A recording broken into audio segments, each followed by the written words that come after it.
আমার আর একটা ভিডিওতে তোমাদের স্বাগত রইল। তোমাদের বলেছিলাম আমার আর একটা ঘর দেখাবো, বেড়া ঘর ছাড়া যে এই ঘরটা আমার মা বাবা থাকে। এই যে দেখো, এই যে সেই ঘর, দেখেছো বন্ধুরা? তোমাদের বলেছিলাম, হয়তো তোমরা ভাবতে পারো যে ওই ঘরটা ভালো দেখায় না, এই জন্যই তোমাদের দেখালাম।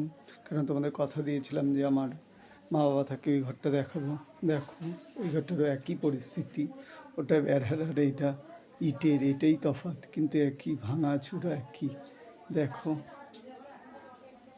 দেখো তোমরা দেখেছো কতটা খারাপ পরিস্থিতির মধ্যে আছি, কিন্তু কী করবো বলো?